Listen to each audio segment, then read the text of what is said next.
Sit. We're checking the voice right now. We got to make sure that the voice levels are good. You say high five? High five? High five? Good boy. Give me a kiss. Okay.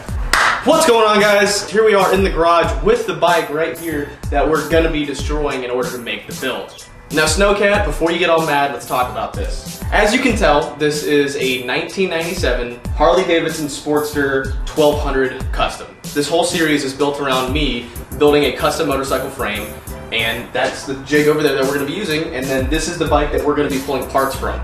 Now, I know there's going to be a lot of questions, as in why did I choose this bike, and why am I going to choose a perfectly good bike to rip apart in order to build my own bike, and we're going to get into that. Just let's start it out. And we're also going to take a breakdown of why I chose this particular bike, and there's a lot to it. So first of all, why did I choose a Harley-Davidson? We'll go with that first. So I went through this website called DASHUB, and they have a lot of scrap bikes and cars basically for auction. Really great website, really great people who run the website.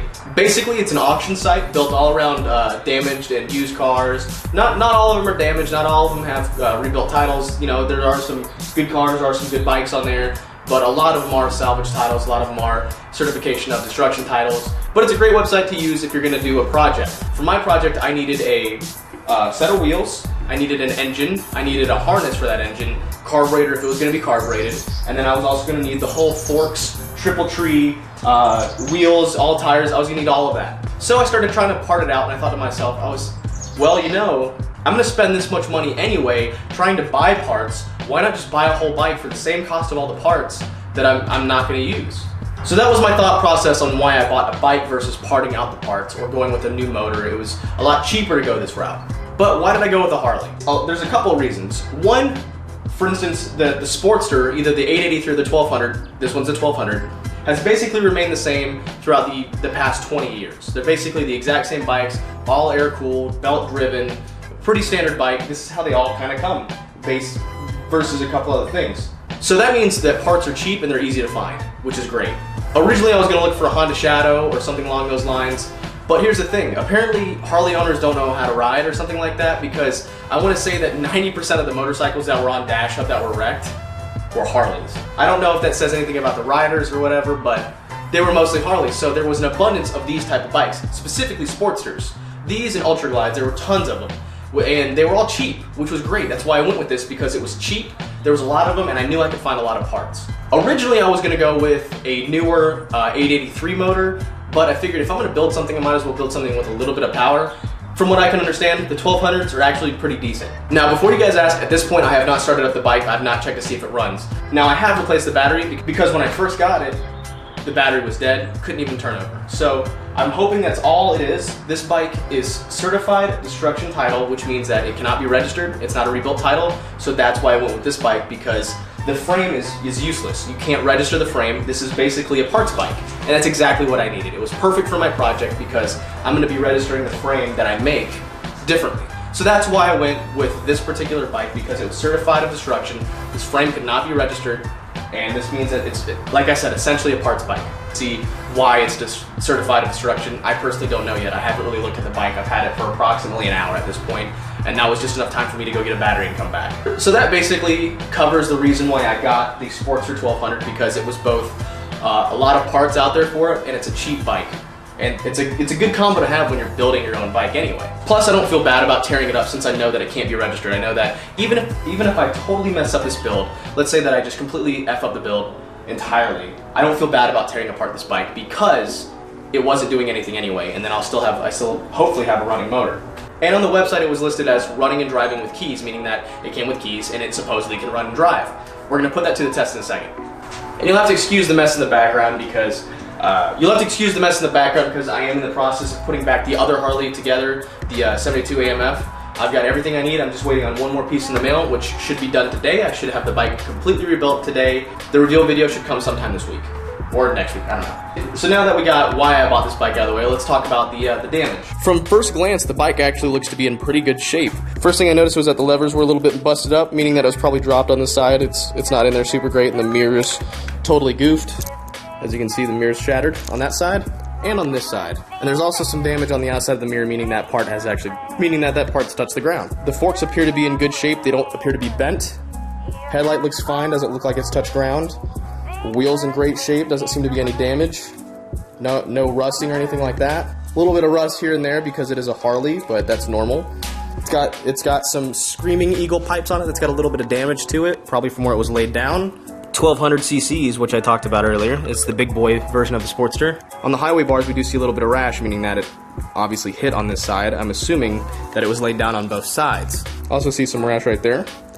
Tank appears to be in great shape. Only one dent from where I was able to tell, which is right there. I don't know how it got dented right there. Also, another reason that I went with a Sportster is because a lot of people build off of Harleys. A lot of people make custom frames out of Harleys, so I feel like it's going to be a little bit easier to find information, for instance, like neck sizes and whatnot, because I want to build something custom from this. So it'll be a little bit easier to find information for the stuff that I'm doing. That definitely needs to be removed. The shifter looks like it's in good shape. Doesn't look like there's any damage on it. It's just dirty.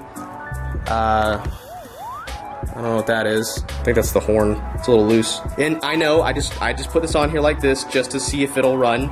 I'm breaking apart the bike anyway, so it doesn't matter. I just zip tied it on there, guys. Chill. Now, when I saw that it was certified destruction, I figured that had to do something with the frame. And I don't see any damage. My biggest I figured that what probably had happened when he laid it down, that the frame got fuckered, and that means that they couldn't repair it. Because once a frame is bent on a motorcycle, they pretty much decide, hey, you can't do that anymore. And then the insurance company totaled it out. But who knows why this bike was decided to be totaled? Because, I mean, if the wheels were fucked up, you could replace the wheels. If the tree was fucked up, you could replace the tree. If the engine was fucked up, you could replace the engine. Usually they only total bikes out like that if they're beyond repair, or maybe the insurance company just didn't feel like dealing with it. Who knows?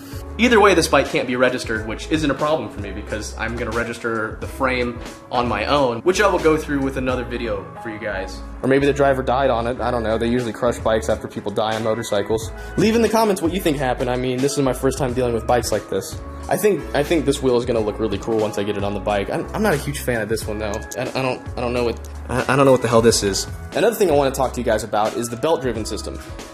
Making a custom bike with a belt-driven system will be iffy for me because I don't know how to adjust belts. I'm new to belts. But what I did look is there are chain conversions for these that go that convert it to chain and sprocket, which I will be doing. It'll make it a lot easier for me to build a motorcycle with a chain and sprocket setup than it will be a belt. So I'll probably be going with a chain and sprocket conversion on this. Now I haven't started it up yet, so we're gonna see if it turns over. Like I said, it did say that it would run and drive, but you never know. The keys. Start is right here, I think. She fired right up!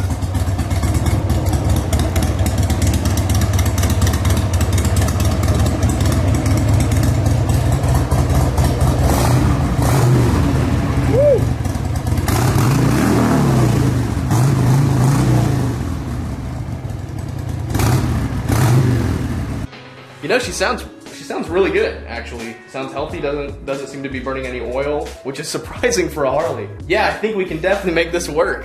What do you think, Jax? Do you like it? You don't give a shit. Well, now I have to go ride it, so. You know, just to make sure that she runs and drives good or something. I don't know.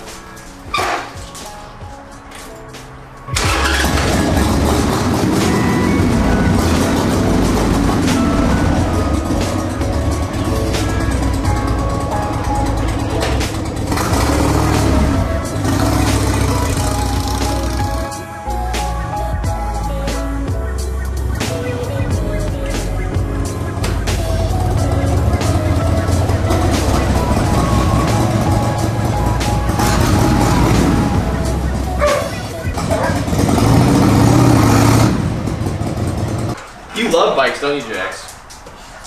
Do you like it? Do you like it? Actually, that's a pretty fun bike. But the rear brakes are completely not even like hooked up or something like that. You can press them all the way down. They don't do nothing. Tell you what, I'm pretty surprised. The 1200's got a good bit of power. Now, because it is a destruction title, I can't ride it on the road. I just rode it around my neighborhood. Otherwise, I would have made a moto vlog, but I just decided to ride around my neighborhood and got up to about 60 or 70, something like that. It's quick. I definitely think we can do some really cool shit with this. As far as I'm concerned, there's nothing physically wrong with the bike to the point where we couldn't make anything cool out of it. I mean, it's carbureted, it's really simple, just a big ass V-twin. I think the first steps that I'm gonna have to take are going to be to take the measurements of the motor mounts and then make a jig inside of the jig of the motor, inside of my frame jig, to show where the dimensions of the engine are. That way I can build the bike around the engine. Does that make sense? I feel like it does. Basically just a piece of metal that shows the shape of the engine and where the motor mounts need to connect to. That way I can build it on the engine. Awesome. If you have any questions, feel free to leave them in the comments and I'll get to them as soon as I can. In the meantime, I'm gonna go ahead and start putting back the Harley, the 72 Harley dirt bike, and then that video will be coming soon as well. So the next episode, I'll be reviewing all the tools that you need to kind of do this. Is this fingerprinting? Me going through the garage and setting up all the tools that we need for this, like the welder and the tube bender and stuff like that. And then after that, we'll go over materials and start building the project. Jackson's a good dog.